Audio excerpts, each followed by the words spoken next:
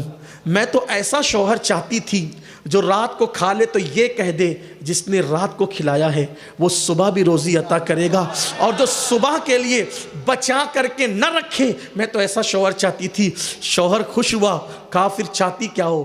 کہا یا تو روٹی رہے گی یا تو میں رہوں گی، یہ روٹی لے جاؤ، اور اس سے پہلے کہ ہم کچھ گفتگو کریں یہ کسی ضرورت مند کو دے دو، اور اپنے اندر یہ یقین پیدا کرو جس نے رات کو کھلایا ہے وہ صبح کو بھی روزی عطا کرے گا۔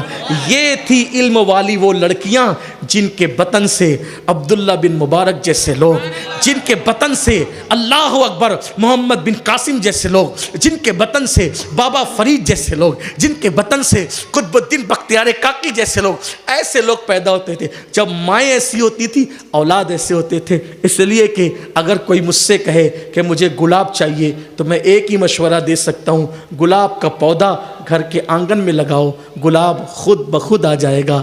لیکن اگر آنگن میں گلاب کا پودا نہیں تو پوری دنیا کی طاقت بھی جھونک دو گے۔